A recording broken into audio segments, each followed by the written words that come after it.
यह चैनल केवल मनोरंजन के लिए है। हम किसी भी तरह के अंधविश्वास को बढ़ावा नहीं देते। कहानी शुरू होती है मुंबई के एक पुराने हॉस्टल से। यह हॉस्टल दशकों से खड़ा है, जिसकी दीवारों पर सीलन और अंधेरा हमेशा पसरा रहता है। हॉस्टल के कमरे नंबर 13 को लेकर कई कहानियां मशहूर हैं। कहते हैं वहां जो भी ज्यादा समय तक रहा है, उसने कुछ अजीब और गरीब चीजें देखी हैं। अंशिका नाम की एक लड़की, जो हाल ही में इस हॉस्टल में शिफ्ट हुई थी, को कमरा नंबर 13 दिया गया। पहली रात सब ठीक था, लेकिन अगले दिन उसने कमरे की अलमारी में एक अजीब सा बॉक्स पाया। लकड़ी का बॉक्स जिस पर लाल रंग से कुछ अजीब निशान बने हुए थे। उत्सुकता से उसने बॉक्स खोला और अंदर एक लबुबू डॉल रखी थी। बड़ी बड़ी आंखें, नुकीले दांत और वही खौफनाक मुस्कान। अंशिका ने सोचा कि किसी ने मजाक किया है। उसने डॉल को अलमारी में वापस रख दिया और कमरे का ताला बंद कर दिया। लेकिन रात को जब वह सोने गई, उसने देखा कि डॉल अब उसकी मेज पर रखी थी। वह डर गई।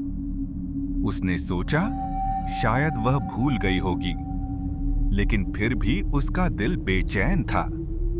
रात गहराने लगी।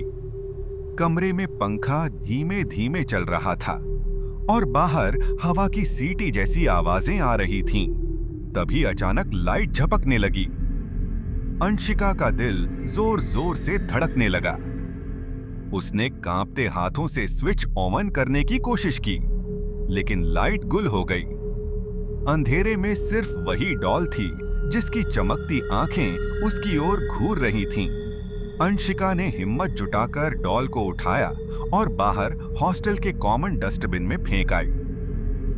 राहत की सांस लेकर वह सो गई।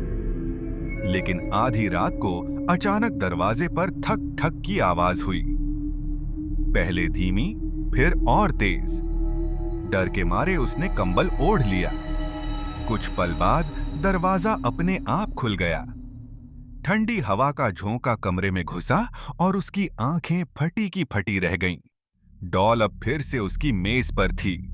उसकी मुस्कान और चौड़ी हो चुकी थी, जैसे वह अंशिका का मजाक उड़ा रही हो। अगली सुबह अंशिका ने अपनी दोस्त प्राची को सब बताया। प्राची हंस पड़ी। यह सब तेरे वहम हैं, इतनी डरावनी फिल्में मत देखा कर। लेकिन अंशिका ने कसम खाई कि उसने डॉल को खुद बाहर फेंका था। उस रात जब प्राची उसके साथ कमरे में सोने आई, तो सब कुछ सामान्य लग रहा था। दोनों बातें करते करते सो गईं। आधी रात को अचानक प्राची की चीख से अंशिका की नींद खुली। प्राची जमीन पर गिरी हुई थी और उसके पैर से खून बह रहा था। डॉल उसके ऊपर बैठी थी और उसके छोटे छोटे दांत पैर में धंसे हुए थे। अंशिका ने हिम्मत जुटाकर डॉल को लात मारी और प्राची को उठाया। लेकिन डॉल अब सीधा खड़ी थी और उसकी आंखें खून से लाल हो चुकी थीं। प्राची बेहोश हो गई।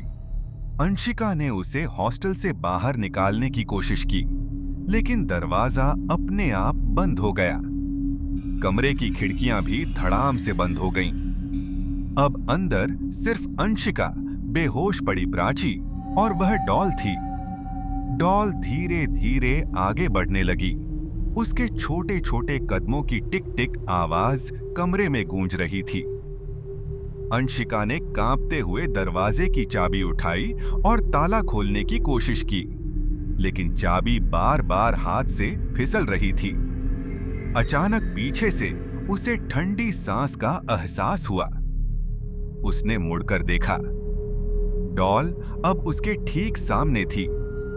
उसकी मुस्कान और डरावनी आंखें और बड़ी और उसके नुकीले दांतों से खून टपक रहा था। अंशिका चीखने ही वाली थी कि तभी लाइट्स फिर से झपकीं और पूरा कमरा अंधेरे में डूब गया। उसकी चीख सन्नाटे में खो गई। जब हॉस्टल के लोग अगली सुबह दरवाजा तोड़कर अंदर आए, तो कमरा खाली था। न प्राची थी, न अंशिका। सिर्फ मेज पर वही लबुबू डॉल बैठी थी। उसकी मुस्कान अब भी वैसी ही थी, शैतानी और खून से लथपथ। यह थी कहानी। अगर आप कभी किसी पुराने हॉस्टल या घर में ऐसी कोई डॉल देखें, तो याद रखिए, कुछ चीजें सिर्फ खिलौने नहीं होती,